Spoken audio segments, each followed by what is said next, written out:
Ce soir, France 3 diffuse Le Village des Endormis. Un film dans lequel on retrouve Stéphane Fraisse, un acteur brillant, mais discret lorsqu'il s'agit d'évoquer sa vie privée. Mais le 29 janvier dernier, alors qu'il était venu faire la promotion dans les pages du magazine Cosette de Tu choisiras la vie, 2022, premier film qu'il réalisait et qui raconte l'histoire d'une fille rebelle d'un rabbin ultra-orthodoxe, l'ex-mari d'Ursula décidait de se livrer davantage sur son rapport à la famille.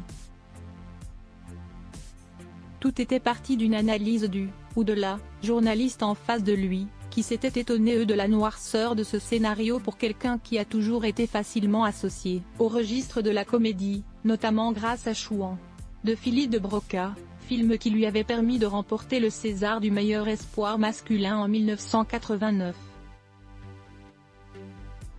Il avait ainsi expliqué avoir vécu en symbiose avec le personnage qu'il incarnait, et que celui-ci lui avait également permis de fuir quelque chose, à savoir une histoire familiale compliquée liée à la Shoah.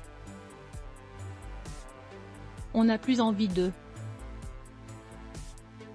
En effet, jusqu'à l'âge de 12 ans, j'ai grandi comme un garçon qui ne savait pas qu'il était juif, avait révélé l'acteur de 62 ans, avant de poursuivre.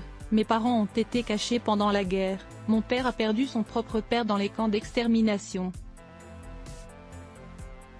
Et ma mère, énormément de membres de sa famille, mais pas ses parents.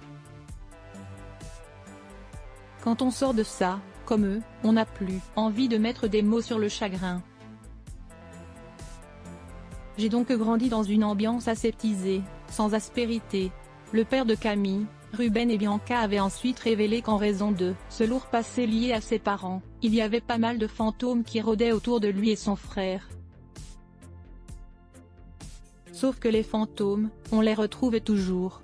De fait, je portais en moi la pesanteur d'une histoire que je n'avais pas vécue, avait-il ajouté, lors de cette interview, avant d'expliquer que Tu choisiras la vie, qui est pour rappel son premier film en tant que réalisateur, et qui lui aura demandé 10 ans d'élaboration, était une manière pour lui de mettre de la lumière dans cette obscurité.